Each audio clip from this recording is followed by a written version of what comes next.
Welcome to the Mayflower Council November virtual PAC meeting. My name is Alyssa Beresevich, and I am the committee chair for PAC 1776. I have attended a lot of fun PAC meetings, and I hope you enjoy tonight's. Let's start with our opening. I pledge allegiance to the flag of the United States of America and to the republic for which it stands, one nation, under God, indivisible, with liberty and justice for all. Now join me in the Scout Oath. On my honor, I will do my best to do my duty to God and my country, to obey the Scout law, to help other people at all times, to keep myself physically strong, mentally awake, and morally straight. We are all joining from our homes to connect with other Cub Scouts and Scouters around our council and beyond to share in a night of fun for our 7th virtual PAC meeting. Last month, we had a blast harvesting cranberries at the Cranberry Bog at Camp Squanto. We will continue to offer these PAC meetings until next June. The Mayflower Council's priority is to keep our Scouts, volunteers, staff, and their families safe, as well as demonstrate good citizenship in our communities by considering the needs of those around us. Mayflower Council is consistently updating the COVID-19 and Scouting at Home pages at mayflowerbsa.org with information for youth and adults.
Welcome to the Mayflower Council November virtual PAC meeting. My name is Alyssa Beresevich, and I am the committee chair for PAC 1776.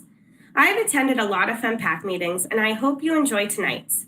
Let's start with our opening. I pledge allegiance to the flag of the United States of America and to the republic for which it stands, one nation, under God, indivisible, with liberty and justice for all. Now join me in the Scout Oath. On my honor, I will do my best to do my duty to God and my country, to obey the Scout law, to help other people at all times, to keep myself physically strong, mentally awake, and morally straight. We are all joining from our homes to connect with other Cub Scouts and Scouters around our council and beyond to share in a night of fun for our 7th virtual PAC meeting. Last month, we had a blast harvesting cranberries at the Cranberry Bog at Camp Squanto. We will continue to offer these PAC meetings until next June. The Mayflower Council's priority is to keep our Scouts, volunteers, staff, and their families safe, as well as demonstrate good citizenship in our communities by considering the needs of those around us. Mayflower Council is consistently updating the COVID-19 and Scouting at Home pages at mayflowerbsa.org with information for youth and adults.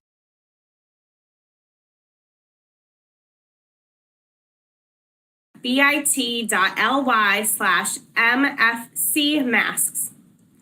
Okay, that's all I have for announcements tonight. We want to thank all the units that collected food this year and those that still plan on having a drive as a drop-off or drive-through drop-off event. As always, units are suggested to work with their local food pantry and select dates that work best for the pantry and the unit calendar. We want to make sure everyone knows the trails and online popcorn sale has been extended until December 31st. To date, over 451 Scouts have sold over $122,000 in popcorn online, averaging $257 in online sales. Scouts receive 2 points for every $1 sold in Amazon reward gift cards. There is free credit card processing for all orders and free shipping on orders of $30 or more. It's not too late to sign up to sell. Go to mayflowerbsa.org/popcorn for more info. Have you all checked out the fun weekly emails from Yeti Cubs? Mayflower Council delivers to your inbox a jam-packed program by rank that Scouts can do to earn rank and have fun. Keep an eye out for these fun-filled emails. Have you purchased your Mayflower Council custom mask yet? This is a fundraiser to help fund the expenses for our scouting in every neighborhood program in our camps. These masks are 2-ply and available in white or black in 3 different sizes. They are shipped to your door for free and are available at bit.ly/MFC masks. Okay, that's all I have for announcements tonight. Next up, we have a drop-in at the Old Sturbridge Village Scout Day. While they were not able to offer hands-on badge workshops at this time, Scouts had fun with many outdoor activities, including STEM challenges, village tours, outdoor art, and more. There are plans for an overnight event late next spring for Scouts to explore and learn. So visit osv.org and click the events tab for info on future events. Take it away, Liz.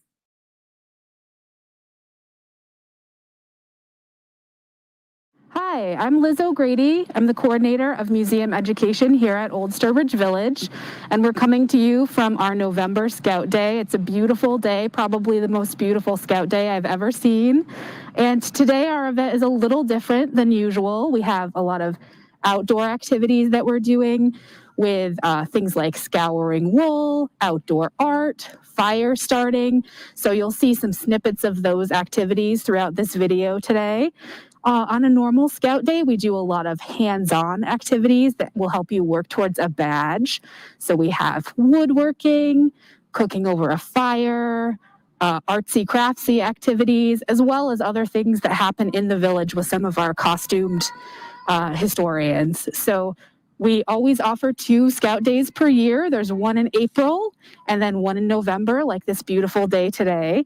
So keep an eye on our calendar for the April date, which we hope we'll be posting soon.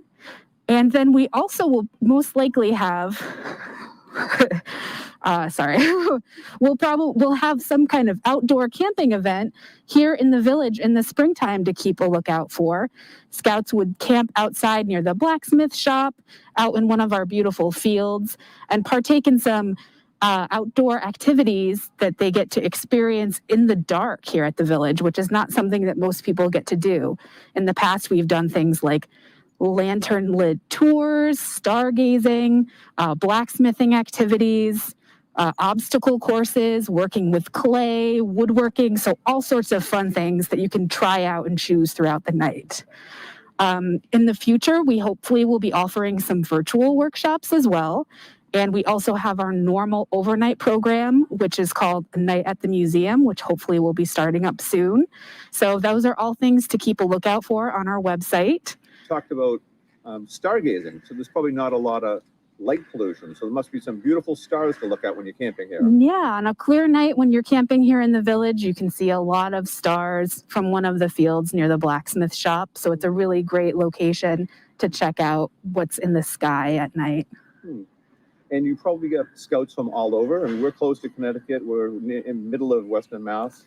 So New Hampshire must get Scouts from all over the place for that. Yeah, and today we have Scouts from all over New England, and for our other scouting programs, we get Scouts from Massachusetts, Connecticut, Rhode Island, New York State, as far as Maine and Long Island as well. So we really do get Scouts from all over the Northeast for a lot of these programs. We have Girl Scout programs, we have programs for Cub Scouts, and we offer a merit badge workshop for blacksmithing. We're not offering it at the moment, but again, look for our schedule on our website. And what's your website address again? It's www.osv.org, and if you look under education, there's a Scouts tab, and you can find more information there. Excellent.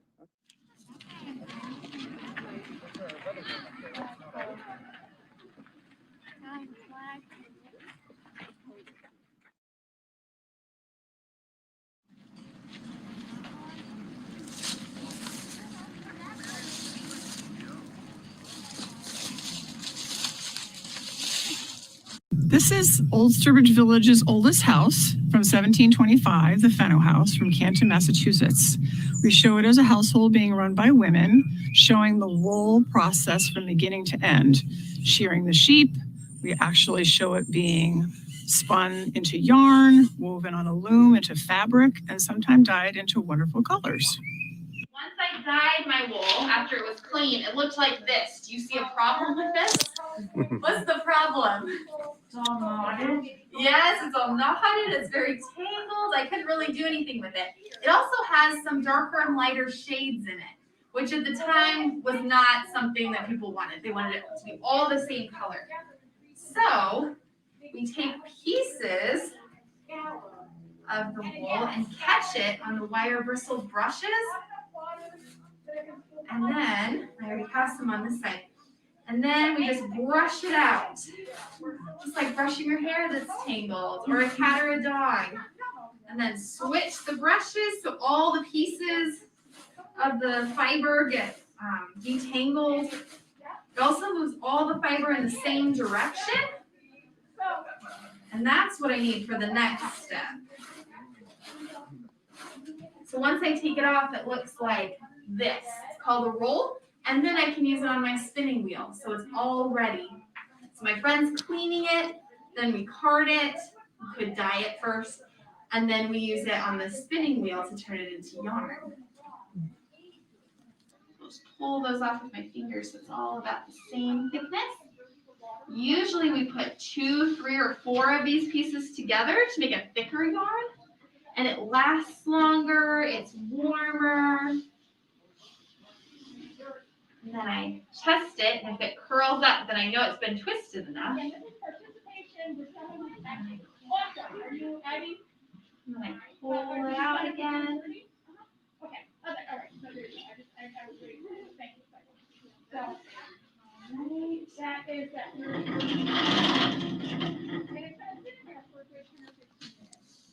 Pull those loose pieces off again.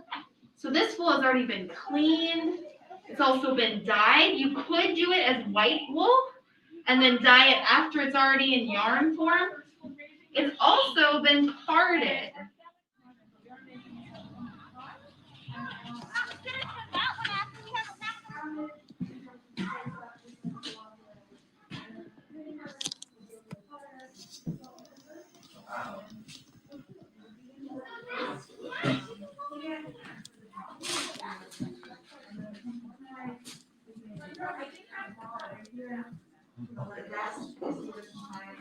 And then it's washed.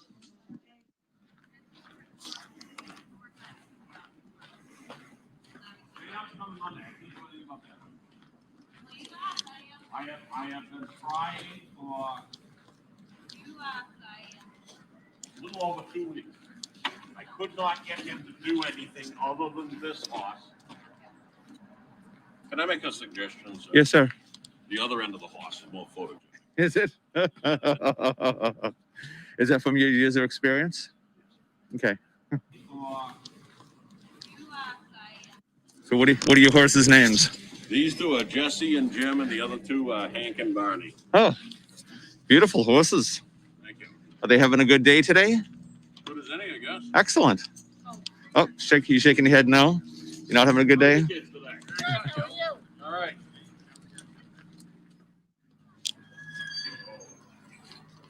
Beautiful horses today. How you guys doing? All right? You guys having a fun day? You guys on duty?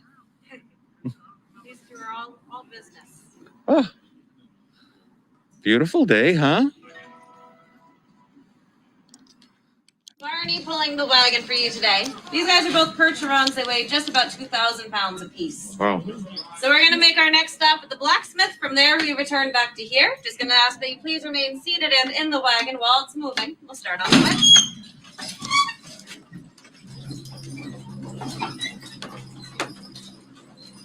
The red house on top of the hill to the right is the Freeman farmhouse. Behind that is the barn where we keep most of our animals. We also have a cooper shop up there. A cooper would have made all of your wooden buckets and barrels.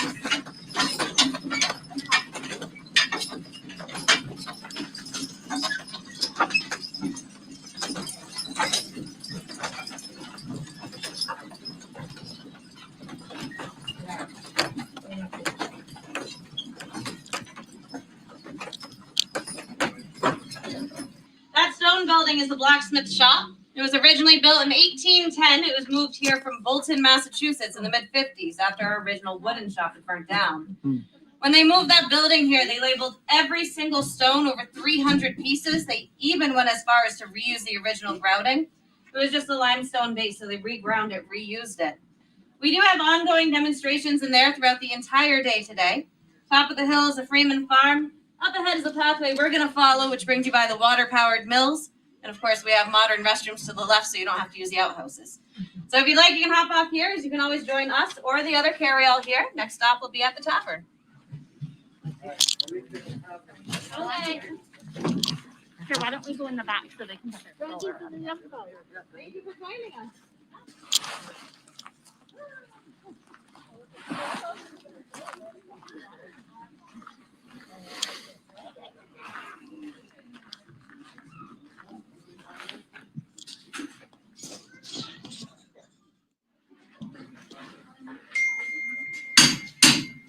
How are you today? Good, how are you? Doing excellent. What are we making? Well, I'm making a draw knife. So a really common woodworking tool. Pretty much everyone had one. At least everyone that worked with wood had one, which, well, that's just about everyone. So What is it called again? a draw knife. Oh, yeah. There's a smaller version called a spoke shave. It's this thing here. Oh. So it's the only knife you're allowed to pull towards yourself. Yeah, it goes against what I was taught when I was a kid. Yeah. The reason I'm making one is because there's a new cabinet shop that's going in up on the common, right next to the meeting house. There's that new kind of foundation that's going in, and they need some tools. So who better to go to than us? Who would you get your bellows made by? I have to make them myself. Really? Yeah, I mean, we have some material from stuff back then, and one of them was signs from the day. So if you were walking down the strip and you were looking at the signs without having words, you would know what each shop was. And we have a case of one of them being a bellows maker. But other than that, there's very little about them that we know. So is the inside, is it leather? Yeah, so it's pretty much everything on here is leather. Yeah. There's 3 kind of these big wooden slats here, and then a whole bunch of tacks to hold in the leather in place. So there wasn't like a bellows guy. You would be the bellows guy too. Pretty much, yeah. Like I said, there's some examples of bellows makers, but don't know really. And typically, kind of in a rural setting, oh yeah, I just build them myself. I have the means to it. I might ask the shoemaker for some leather. Yeah. Or maybe even some help, because he'll know kind of about how the leather's going to stretch and whatnot. But I have to build them myself. So basically, like your fire would stay lit overnight, right? I've heard of cases of people that can do it, but there's really no reason for it to stay lit overnight. Well, just for ashes and stuff. I mean, you didn't have to start from scratch every day, did you? Oh yeah, I'd start from scratch every day. We do. You're industrious dude. This stuff lights really easily. Yeah. So with just a little bit of wood shavings, Yeah. it goes right up. And even then, I can just cheat. I can go across the street to my home. My wife's already been up for hours cooking breakfast. Really? I'll just take my shovel and scoop a bit of her coals, run over here and throw them in there and get going.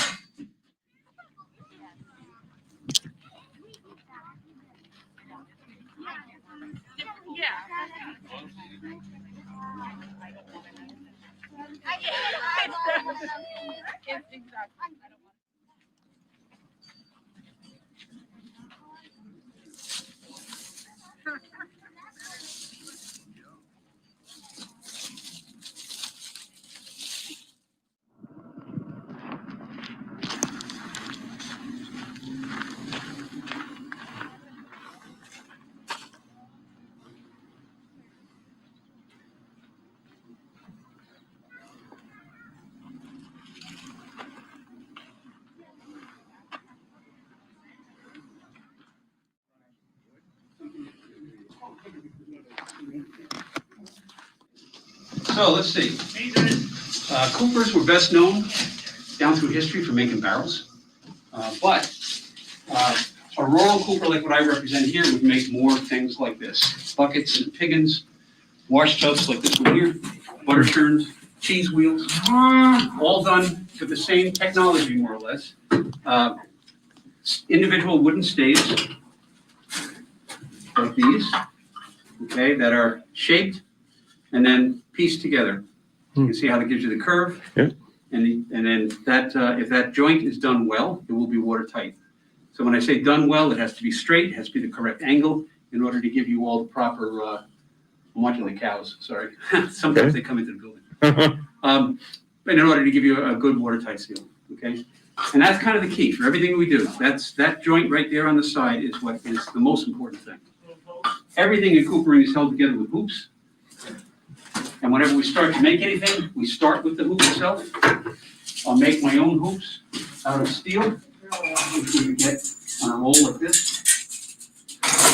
I cut it to the length I need and pop a rivet in it to hold it in place. Okay? So that tells me everything I need to know about my staves. So basically it tells me I need to make the curve to match that. It also tells me the angle that I need on either side. That angle should bisect that curve, or bisect the circle, I should say. So that's why we start with this. Once I get all my staves made, I put them all together inside a hoop and tighten it down. Tighten it down means I take the hoop, I put it on the narrow end, and I force it down with a hammer. And as I do that, it tightens up because it's going to a wider portion. It tightens up on the vessel and it squeezes these staves together. And that's what makes a watertight seal.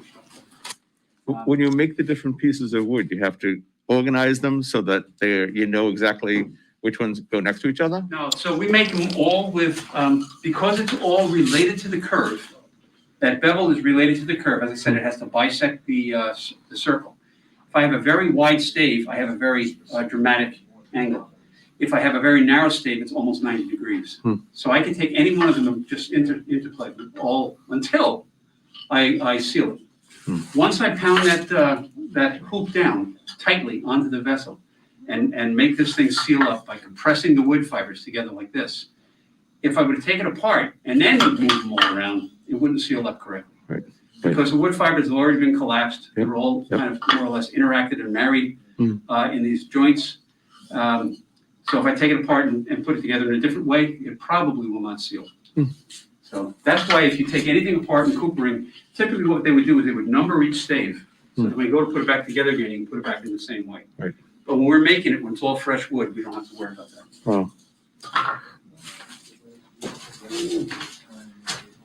So I'm in the process of making a barrel. Barrels are a little more complex in that the staves have to be bent. After I make them, they're currently straight. After I get them all put together inside a single hoop, they all need to be bent so they look something like this. Okay? That process is demonstrated here.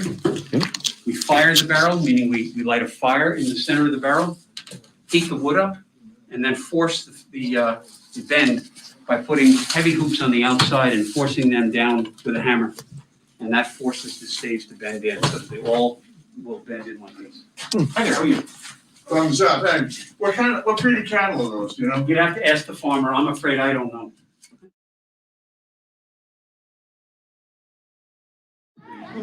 Yeah, so today we're butchering a sheep. November is the time of year for butchering. You know, it's when you've reached the end of your growing season, you know just how much hay you've made, you know how much food you've put away for the rest of your family.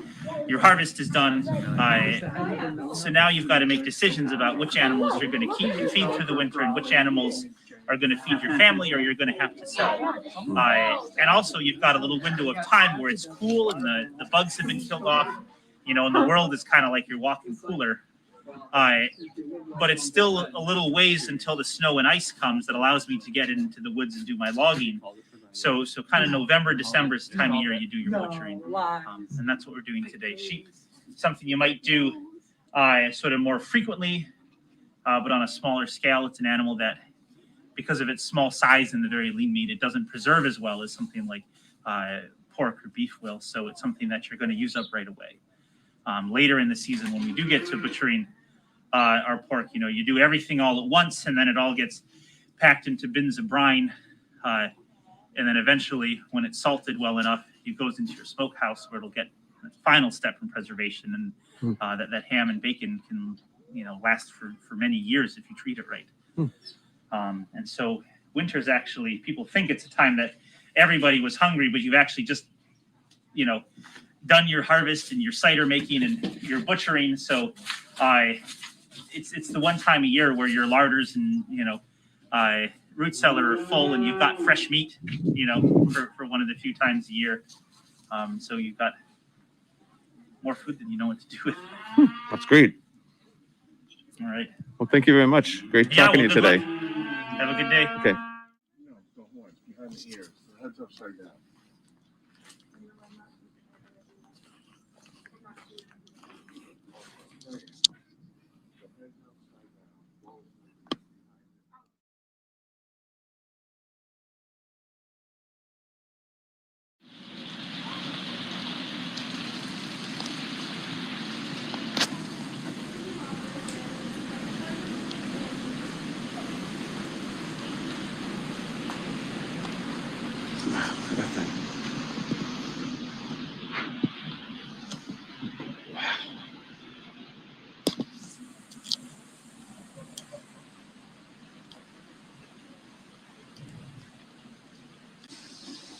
All right, so this is our water-powered sawmill. We have a saw that's powered by 2 water wheels.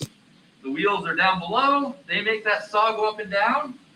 And there's also a bit of machinery that moves the log towards us this way as the saw is going up and down. So it is all powered by water.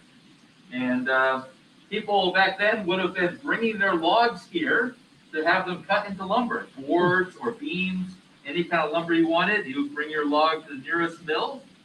And most of the cutting would have been done in the early spring, partly because that's when you have a lot of water. All that snow melting gives you a lot of water to work with. And it takes about 300 gallons of water every second to power this mill and get full power from it. So it does take a lot, but like I said, that was any lumber people needed, they would. Place. And if the river stops, the mill stops? But yeah, no, it can't run without water. But like I said, usually they ran in the early spring, and that's the time of year when all that snow is melting, you're going to have a lot of water. So it kind of worked out. The people who own this mill and work here also would have had farms. So by late spring and summer, you've got a lot of farming to do. So it worked out that way. You do it before the busy farming season starts. And how many people does it take to operate the mill? Just one. Really? Yeah, I mean, really the only hard part of the job is when we have to get the log from out there onto what's called the carriage, where it's cut. You have to roll them up ramps, and that's where you earn your pay as a miller. Once it's on there, the water really does the work. But it was usually a one-man job historically. And how thin of a board can you cut? We've actually cut 1/4-inch wide boards with this. As long as the blade is very sharp and you're careful setting it up, you can make very accurate cuts. And do you sharpen your own blade? Yes. You do? It's just filing every tooth. It's pretty simple. And if you're cutting all day in here, you might be sharpening that blade maybe twice a day or even more. So blade itself should last your lifetime if you take care of it. But sharpening was just a regular part of the job. And who made the blade? The blacksmith, or do you buy it? Or? There were specialized factories that really specialized in these kind of blades. Some in this country, they were also coming from England as well. Wow. So that's something you purchase. It's pretty exciting. Yeah.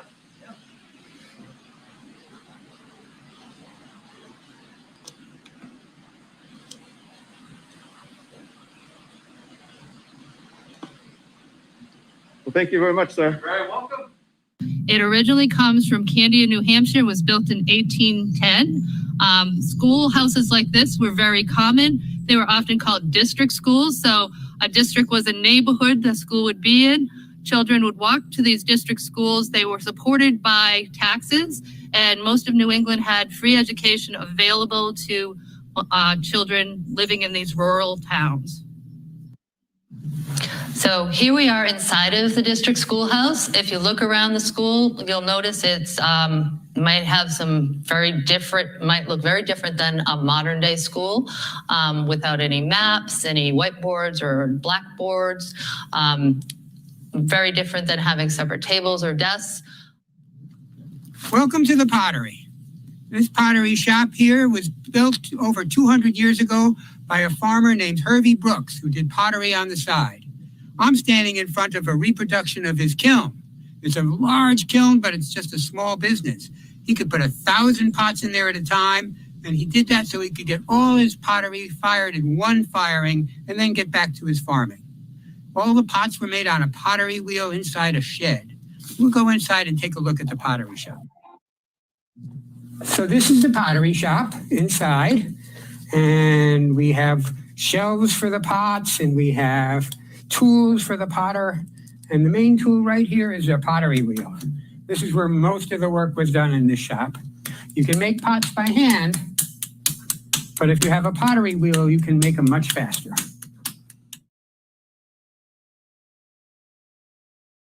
I'm just a manufacturer. And how do you make that 3-pint pan? In my case, that's where it all starts. Trays out all 4 pieces. So I would make 6 dozen of those in 12 hours. Wow, 6 dozen. And I might do that once a month. It all depends on how my peddlers are on it. Hi, girl. What are you doing? Are you working on one of the? Okay, are you doing it? How long would it take you to make that pan? If you're just doing one at a time, Why don't you put your phone on? Hold it. maybe 20 minutes. Why? Ariana, you put your phone away. Then you won't make any money.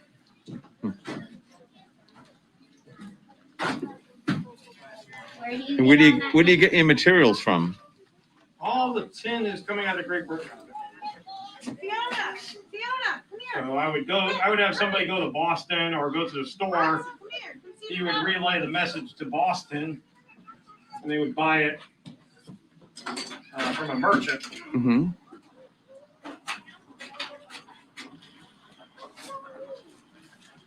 Yeah, sounds like the oxen coming up.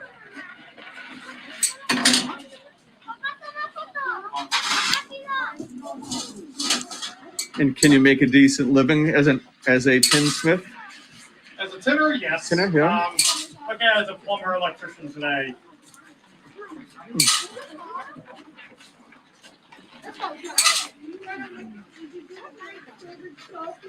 And you're not going to do something if it doesn't make you money. Yeah.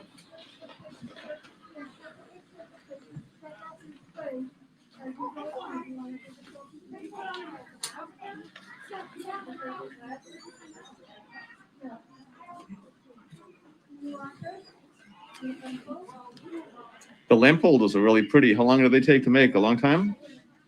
Back then, 16 and 12 hours. Yeah.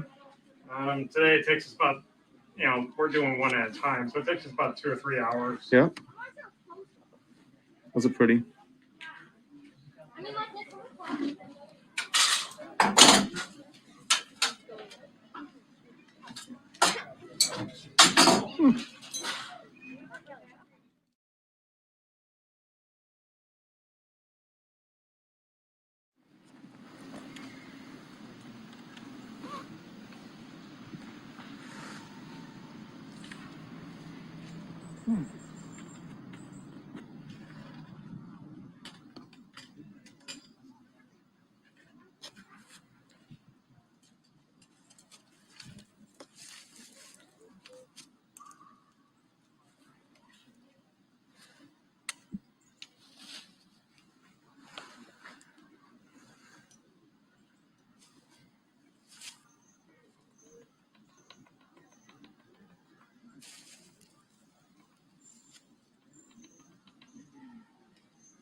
Right at 12 o'clock on the ring.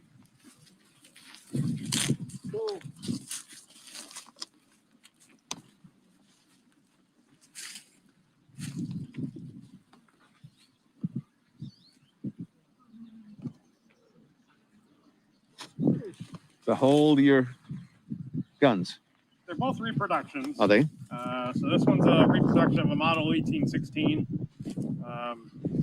about 20 years old. Mm-hmm. So this was the standard Army firearm. And does it require a lot of cleaning? Awful messy? All the guns, every time you go to you fire them, at the end of the day you clean them. Yeah. So his gun's a civilian gun. He made that, what, 2 years ago now? Your gun's, what, 2 years old? Yeah, about 2. Yeah.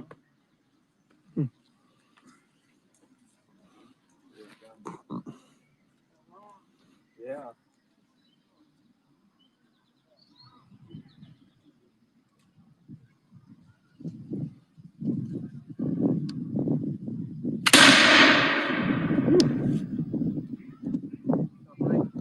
Yep. 1 o'clock. Yep.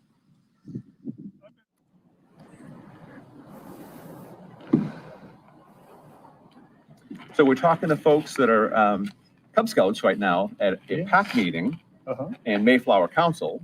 And today being Scout Day, we're just interviewing a few folks. Wonderful. And did you say this is your house? I wish this was my house. This is a house that we museum interpreters built about 15 years ago. And I myself helped to hew the timbers. And what that means is I used an axe to turn round logs into square building timbers. Wow. Yes. Wow. And our water-powered sawmill cut all the boards on the outside and the inside of the house. And our blacksmiths made all the ironwork, the hinges and latches. And they also made a little over 3,000 nails by hand. Wow. For this tiny little house. Huh.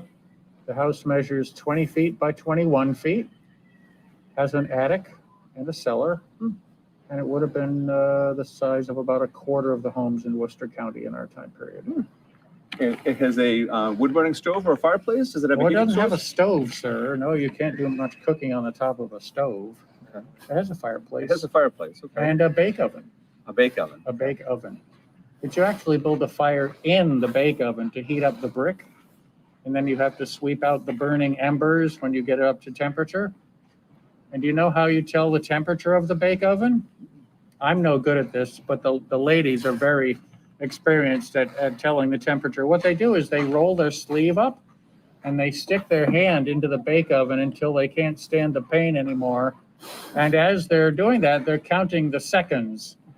So a very experienced lady who is used to using a bake oven might have what she calls a pie count of 18.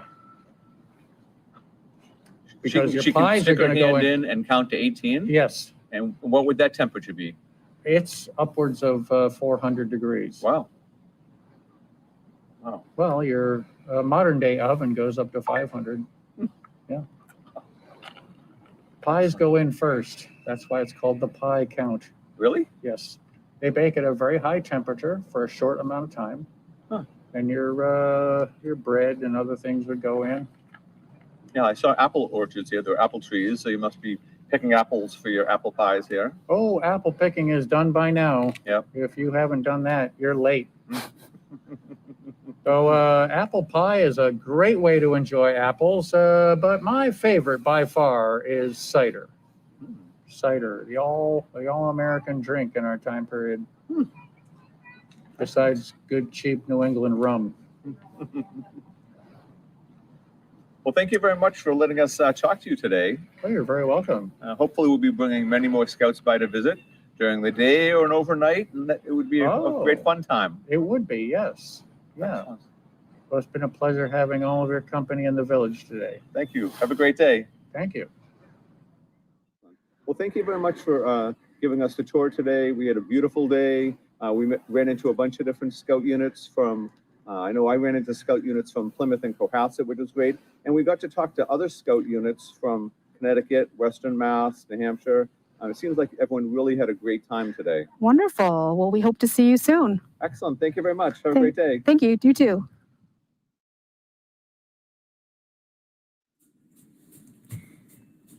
That was quite a tour. That looks like a working farm. As we close the PAC meeting tonight, we want to thank all the folks at Old Sturbridge Village for a great day. Please join me in closing with the Scout Law. A Scout is trustworthy, loyal, helpful, friendly, courteous, kind, obedient, cheerful, thrifty, brave, clean, and reverent.